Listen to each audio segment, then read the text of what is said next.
Hello everyone. आज का हमारा टॉपिक है चेम्बर एनलार्जमेंट पार्ट 2। पार्ट 1 में मैंने समझा था एट्रिया का, राइट एट्रिया और लेफ्ट एट्रिया के एनलार्जमेंट से ईसीजी में क्या चेंजेस होंगे और कौन सी लीड्स में देखना है। पार्ट 2 में मुझे वेंट्रिकल्स की बात करनी है, राइट। तो बेसिकली वेंट्रिकल्स में हाइपरट्रोफी होती है, तो मुझे देखना है राइट वेंट्रिकुलर हाइपरट्रोफी और लेफ्ट वेंट्रिकुलर हाइपरट्रोफी में कौन सी लीड्स में क्या चेंजेस आएंगे और कैसे मैं उसको डायग्नोस करूंगा, राइट। तो एक डायग्राम मैंने पिछले वीडियो में समझा था जो कि ये था, जो मैंने चेस्ट लीड्स के बेसिस पे बनाया था, कि जिसमें मैंने ये देखा था कि जब मैं एट्रिया की बात कर रहा था तो बेसिकली एट्रिया के सबसे क्लोजेस्ट लीड V1 थी, तो मैंने V1 और लीड 2 को कंसिडर करा था एट्रियल डीपोलराइजेशन या पी वेव देखने के लिए, और एट्रियल एनलार्जमेंट में इन्हीं दो लीड्स में सर्च कर रहा था या देख रहा था। अब अगर मुझे वेंट्रिकल्स की बात करनी है तो वेंट्रिकल्स की बात करने के लिए मैं सबसे पहले जो लीड्स चूज करूंगा, तो मेरे जो जोन ऑफ इंटरेस्ट है वो है मेरा वेंट्रिकल। तो अगर मैं राइट वेंट्रिकल की बात करूं सबसे पहले, तो राइट वेंट्रिकल के लिए मैं V1, V2, V3 चूज करता हूं। कुछ केसेस में V4 में भी मुझे चेंजेस दिखते हैं, राइट। तो मैंने इस डायग्राम से क्या कॉन्सेप्ट सीखा कि मेरे वेंट्रिकल्स के लिए मुझे 4 लीड्स को देखना है V1 से V4। तो जो सबसे पहले मैं वेंट्रिकल्स की हाइपरट्रोफी की बात कर रहा हूं, तो उसमें मैं सबसे पहले पढ़ूंगा राइट वेंट्रिकुलर हाइपरट्रोफी, और मुझे इसके लिए पहले से पता है मेरी लीड्स ऑफ इंटरेस्ट है V1 से V4, राइट। ओके, अब मैं राइट वेंट्रिकुलर हाइपरट्रोफी के सबसे पहले देखता हूं एग्जैक्टली हो क्या रहा है और उससे ईसीजी में क्या चेंजेस होंगे। तो राइट वेंट्रिकुलर हाइपरट्रोफी बहुत इजी टू अंडरस्टैंड है। क्यों होती है? बेसिकली पल्मोनरी हाइपरटेंशन या बैकफ्लो की वजह से होती है, राइट। अब इससे चेंजेस क्या होंगे, तो इसको मैं एक ट्रायड की फॉर्म में समझ सकता हूं। तो बेसिकली एक ट्रायड होता है, अगर मेरे को ये 3 फीचर्स ईसीजी पे मिल गए तो इसको मैं राइट वेंट्रिकुलर हाइपरट्रोफी में क्लासिफाई कर दूंगा, राइट। तो सबसे पहला फीचर होता है टॉल आर वेव्स। कौन सी लीड्स में? V1 से V4। तो मेरी लीड्स ऑफ इंटरेस्ट कौन सी है? V1 से V4। चाहे मुझे कुछ भी देखना हो, मैं कौन सी लीड्स में देखूंगा? V1 से V4, क्योंकि वेंट्रिकल्स के सबसे लगी हुई या वेंट्रिकल्स के एरिया में यही लीड्स आती हैं, राइट। इसके बाद सेकंड मेरा पॉइंट होता है इस ट्रायड का राइट एक्सिस डेविएशन। मैंने अपने पहले के वीडियोस में ये क्लियरली समझा हुआ है कि मुझे एक्सिस कैसे कैलकुलेट करनी है। अब अगर ईसीजी पे मुझे ये फाइंडिंग मिल भी गई कि ठीक है मेरा राइट एक्सिस डेविएशन है या लेफ्ट एक्सिस डेविएशन है, तो it is not a diagnosis, ठीक है। तो राइट एक्सिस डेविएशन एक फीचर है, तो वो मुझे डायग्नोसिस की तरफ ले जाएगा। तो राइट एक्सिस डेविएशन मेरे को ये बता सकता है कि ठीक है, अगर मुझे राइट एक्सिस डेविएशन मिल रहा है तो मैं सर्च करूंगा कहीं आरवीएच तो नहीं है। तो one of the feature is right axis deviation, another feature tall R waves in V1 से V4। इसके बाद तीसरा फीचर है ट्रायड का, मेरे को आरवी स्ट्रेन पैटर्न मिलता है। स्ट्रेन पैटर्न किसे कहते हैं तो उसको समझते हैं। स्ट्रेन पैटर्न बेसिकली बोला जाता है टी वेव इन्वर्जन्स को। टी वेव इन्वर्जन्स को कौन सी लीड्स में? वही मेरी V1 से V4। तो जो भी मेरे राइट वेंट्रिकुलर हाइपरट्रोफी के चेंजेस होंगे, वो बात तो बहुत क्लियर है कि वो होंगे V1 से V4 के बीच में। चाहे मेरा सबसे पहला पॉइंट जो मैंने पढ़ा टॉल आर वेव्स हो, वो भी V1 से V4 में होंगे। चाहे मेरा स्ट्रेन पैटर्न हो यानी टी वेव इन्वर्जन्स हो, वो भी मेरे V1 से V4 में होंगे। तो मैंने एक चीज समझ ली कि अगर मुझे राइट वेंट्रिकुलर हाइपरट्रोफी को डायग्नोस करना है तो मुझे इन 3 फीचर्स को देखना पड़ेगा। अगर ये तीनों पॉजिटिव हैं तो मेरी राइट वेंट्रिकुलर हाइपरट्रोफी है। पहला, मेरी टॉल आर वेव्स मिल रही हैं V1 से V4 में, मेरे को राइट एक्सिस डेविएशन मिल रहा है, और मेरे को आरवी स्ट्रेन पैटर्न या टी वेव इन्वर्जन्स मिल रहे हैं V1 से V4 में, राइट। तो ये राइट वेंट्रिकुलर हाइपरट्रोफी डायग्नोस करने का तरीका हो गया। अब मैंने नॉर्मली एक बेसिक कॉन्सेप्ट सीखा हुआ है कि कोई भी ईसीजी देखते ही मैं सबसे पहले रेट देखता हूं। रेट देखने के बाद मैं देखता हूं अगर टैकी है, ब्रैडी है या नॉर्मल है। अगर टैकी है तो टैकी का फ्लो चार्ट अलग है, जिसमें मैं क्यूआरएस मॉर्फोलॉजी और उसके बाद रिदम, उसके बाद पी वेव स्टेटस या साइन वेव पैटर्न, वो सब देखता हूं। ब्रैडी है तो उसका अलग है, जिसमें मैं हार्ट ब्लॉक्स को सर्च करता हूं। नॉर्मल है तो मैं एक्सिस देखता हूं। एक्सिस के बाद मैं एसटी सेगमेंट देखता हूं। एसटी सेगमेंट के बाद में डिफरेंट वेव मॉर्फोलॉजी देखता हूं। ये फ्लो चार्ट अगर मुझे याद है तो मुझे सारे ईसीजी अबनॉर्मैलिटीज पता होंगे। अब यहां पे मैं क्या करूंगा कि मैंने ईसीजी देखा, मुझे मिला राइट एक्सिस डेविएशन। अब जैसे ही मुझे राइट एक्सिस डेविएशन मिला तो मैं किस चीज के लिए सर्च करूंगा? I will look for right ventricular hypertrophy, क्योंकि right axis deviation does not mean कि वेंट्रिकुलर हाइपरट्रोफी होगी, वो तो एक ट्रायड का बस एक फीचर है। बाकी दो भी होने चाहिए, क्या? Toll R waves in V1 से V4 और आरवी स्ट्रेन पैटर्न यानी टी वेव इन्वर्जन होना चाहिए V1 से V4 पे, राइट? तो ये मैं फ्लो चार्ट को समझ लिया। अब अगर मैं ईसीजी देखूं तो ये मेरे पास ईसीजी है। जैसे ही मेरे पास ये ईसीजी आया, सबसे पहले मैंने देखा रेट, राइट? अब अगर मैं इसमें रेट देखूं,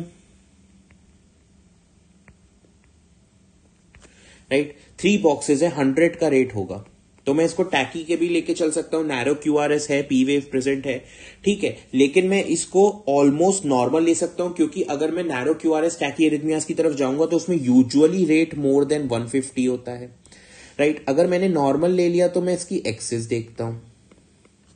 अब अगर मैं एक्सिस देखूं तो एक्सिस निकालने का मैंने बहुत इजी तरीका सीखा था। मैं 2 लीड्स लूंगा, लीड 1 और लीड एवीएफ। अब लीड 1 में नेगेटिव है और एवीएफ की पीक पॉजिटिव है, यानी एवीएफ यहां पे पॉजिटिव आ गया, लीड 1 यहां नेगेटिव आ गया, यानी इस जोन में आया। This means right axis deviation है, राइट? अब अगर राइट एक्सिस डेविएशन मिल गया तो मैंने पढ़ा कि जैसे ही राइट एक्सिस डेविएशन मिल गया, मैं ट्रायड के बाकी 2 पॉइंट्स को सर्च करूंगा, जो कि मेरे क्या क्या हैं? एक है मेरा toll R waves in V1, V2, V3, V4 और दूसरा है स्ट्रेन पैटर्न यानी टी वेव इन्वर्जन। तो टॉल आरवेव्स अगर मैं देखूं तो मुझे काफी लंबी प्रीडोमिनेंटली टॉल आरवेव्स मिल रही हैं और टी वेव इन्वर्जन मिल रहा है, राइट? तो मेरा टी वेव इन्वर्जन भी प्रेजेंट है, यानी 3rd फुलफिल हो गया, टॉल आरवेव भी प्रेजेंट है, 1 फुलफिल हो गया, राइट एक्सिस डेविएशन भी प्रेजेंट है, 2nd फुलफिल हो गया, ट्रायड प्रेजेंट है। So this is a ECG of right ventricular hypertrophy, right? तो ये हुआ राइट वेंट्रिकुलर हाइपरट्रोफी। ऐसे हम सर्च करते हैं। अगर इजी वे में देखना हो तो मैं एक चीज ये भी कर सकता हूं कि अब जैसे एग्जाम में आया तो मुझे ट्रायड याद नहीं आ रहा, मुझे ये याद नहीं आ रहा कि फ्लो चार्ट में मुझे क्या फॉलो करना था, तो अगर मेरा रेट नॉर्मल है तो मैं इसको ऐसे भी समझ सकता हूं कि अगर मेरा ये सब कुछ मुझे नहीं दिख रहा, राइट? अब मुझे अगर सिर्फ ये ईसीजी देख के पता लगाना है तो मैं ये भी देख सकता हूं, अगर मेरा एवीआर पॉजिटिव आ रहा है तो मुझे सर्च करना चाहिए some pathology related to right heart. Why? क्योंकि एवीआर जो मैंने अपना नॉर्मल डायग्राम देखा था लीड्स का, उसमें मेरा मेजर वेंट्रिकुलर डीपोलराइजेशन इस तरफ था और एवीआर लीड इस तरफ होती है। ये मैंने पहले भी वीडियोस में देखा है। तो नॉर्मल कंडीशंस में एवीआर इज ऑलवेज नेगेटिव, ठीक है? ये एक रूल है, मतलब एज सच कोई रिटन रूल नहीं है, लेकिन अगर मुझे ये याद है तो मैं इजी हो जाती है मेरे लिए चीजें कि normally AVR is always negative. अगर मुझे एवीआर पॉजिटिव मिल रहा है, there has to do something with right heart. एक ये मेरा हिंट हो, तो ये देखते ही मैं देखूंगा अच्छा राइट एक्सिस डिविजन है, अच्छा राइट वेंट्रिकुलर हाइपरट्रोफी के फीचर्स प्रेजेंट है, तो this is the ECG of right ventricular hypertrophy. इसके बाद अगला कॉन्सेप्ट जो मुझे समझना है वो है basically left ventricular hypertrophy, right? तो लेफ्ट वेंट्रिकुलर हाइपरट्रोफी, इसको समझने के लिए देखो इसके कॉजेस क्या हो सकते हैं। तो ये बहुत डेंजरस भी हो सकता है क्योंकि सिस्टोलिक हाइपरटेंशन हो गया, aortic stenosis, pressure overload conditions भी ये कराती हैं। अब लेफ्ट वेंट्रिकुलर हाइपरट्रोफी को ईसीजी में अगर मुझे डायग्नोस करना है तो इसके लिए बहुत सारे डिफरेंट क्राइटेरियाज दिए गए, और जो अलग अलग क्राइटेरियाज के जो फीचर्स उनको याद करना बहुत डिफिकल्ट है। लेकिन यहां पे सिर्फ हम एक क्राइटेरिया पढ़ेंगे, कॉर्नेल क्राइटेरिया। ये मोस्ट एक्सेप्टेड क्राइटेरिया है, तो हम इसको समझेंगे और इसके बेसिस पे हम समझेंगे लेफ्ट वेंट्रिकुलर हाइपरट्रोफी को कैसे डायग्नोस करना है।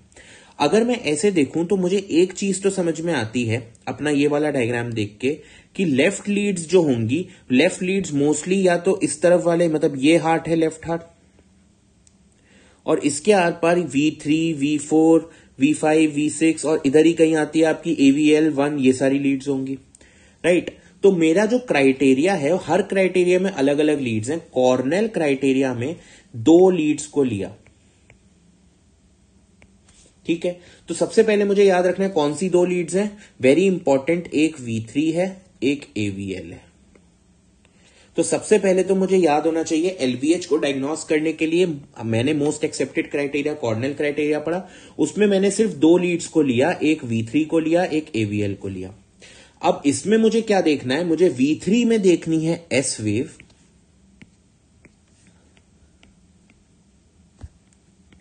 राइट, और AVL में देखनी है R वेव। ठीक है, इसको मैं ऐसे भी समझ सकता हूं कि अगर मैं नॉर्मल ईसीजी की एक क्यूआरएस कॉम्प्लेक्स देखूं तो ये मेरा क्यूआरएस कॉम्प्लेक्स होता है, जिसमें ये मेरी आर वेव है, ये मेरी एस वेव है। अब मैं अगर इसको ऐसे समझूं तो मेरी एस वेव नेगेटिव है, आर वेव पॉजिटिव है, राइट। अगर मेरा ये मेजर वेंट्रिकुलर डीपोलराइजेशन का vector due to left ventricular hypertrophy वो इधर शिफ्ट हो गया, तो V3 में तो नेगेटिव वेव बढ़ेगी और इधर AVL प्रेजेंट है लैटरली, उसमें पॉजिटिव वेव बढ़ेगी, राइट। तो मैंने इसको कैसे समझा कि जब मेरी लेफ्ट वेंट्रिकुलर हाइपरट्रोफी होगी तो लेफ्ट वेंट्रिकुलर हाइपरट्रोफी में मेजर वेंट्रिकुलर डीपोलराइजेशन वेक्टर ऊपर की तरफ शिफ्ट होगा, तो यानी AVL की पॉजिटिविटी बढ़ेगी और V3 की नेगेटिविटी बढ़ेगी। तो V3 के अंदर S वेव बढ़ेगी और AVL के अंदर R वेव बढ़ेगी। तो कॉर्नेल क्राइटेरिया ने बोला मैं S वेव लूंगा V3 में, मैं R वेव लूंगा AVL में, और इन दोनों का मैं डायमेंशन निकालूंगा, basically number of small boxes से काउंट करूंगा कितनी ड्यूरेशन की है, और उसके बाद दोनों को मैं ऐड करके इनका सम निकालूंगा। अगर ये सम मोर देन 28 mm है और मोर देन 20 mm है, बेसिकली ये दो नंबर क्या है, 28 mm अगर मेल्स में है और 20 mm अगर फीमेल्स में है, तो ये LVH है, राइट। तो बेसिकली मैंने क्या समझा LVH डायग्नोस करने का तरीका, कॉर्नेल क्राइटेरिया ने बोला मैं 2 लीड्स लूंगा, V3 लूंगा, AVL लूंगा, V3 में S वेव लूंगा, AVL में R वेव लूंगा, SV3 प्लस R AVL करूंगा। दोनों का सम अगर 28 से ज्यादा है मेल्स में या 20 से ज्यादा है फीमेल्स में तो वो LVH है। इजी।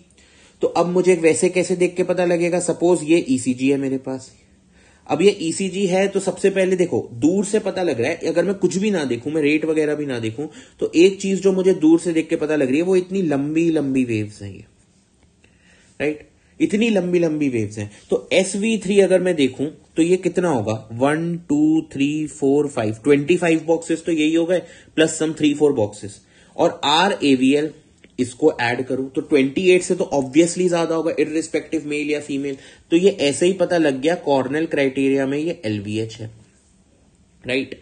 अगर मुझे दूसरी चीज देखनी हो तो मैं ये भी देख सकता हूं कि ECG देखते ही मुझे पता लग रहा है लैटरल लीड्स यानी V6 V5 AVL 1 ये सारों में पॉजिटिविटी है, यानी इन सारों में मेरे को काफी पॉजिटिव पीक्ड आर वेव्स मिल रही हैं। मैं इसकी एक्सिस निकालूंगा तो जैसा मुझे पता है LVH को सपोर्ट करेगा लेफ्ट एक्सिस डेविएशन। अब अगर मैं एक्सिस निकालूं तो मेरी लीड 1 और लीड AVF मेरी नेगेटिव है यानी इधर, लीड 1 पॉजिटिव है यानी इधर लेफ्ट एक्सिस डेविएशन आ गया, राइट। तो मेरे को क्या पता लगा कि left axis deviation supporting LVH और मेरे को इतनी बड़ी बड़ी S वेव्स और R वेव्स मिल रही हैं। अगर मैं इस ECG को अपने नॉर्मल मेथड से सॉल्व करता तो सबसे पहले मैं रेट निकालता। अब अगर रेट निकालूं तो ये टैकीकार्डिया है, मैं अपने टैकीकार्डिया के एल्गोरिथम में चला जाऊंगा, वहां मुझे मिल भी जाएगा, ठीक है P वेव प्रेजेंट है तो ये AVRT होगा, लेकिन कोई डेल्टा वेव प्रेजेंट नहीं है, तो ये WPW सिंड्रोम तो नहीं होगा, there has to do something with AV abnormality. लेकिन उससे पहले अगर मुझे ये पीक्ड वेव्स दिख रही हैं तो मेरा हिंट ये जाना चाहिए कि ये LVH हो सकता है, लेफ्ट वेंट्रिकुलर हाइपरट्रोफी हो सकती है, ठीक है। तो ऐसे हम डायग्नोस करेंगे RVH और LVH को। कैसे समझा हमने, RVH को डायग्नोस करने के लिए हमने एक ट्रायड सीखा, ट्रायड में हमने 3 फीचर सीखे। पहला toll R waves in V1 से V4, स्ट्रेन पैटर्न यानी T वेव इन्वर्जन इन V1 से V4 and right axis deviation. और LVH को डायग्नोस करने के लिए हमने कॉर्नेल्स क्राइटेरिया सीखा, जिसमें हमने SV3 प्लस R AVL करा। अगर ये 28 से ज्यादा है मेल्स में, 20 से ज्यादा है फीमेल्स में, तो वो LVH पैटर्न होगा, राइट। Thank you.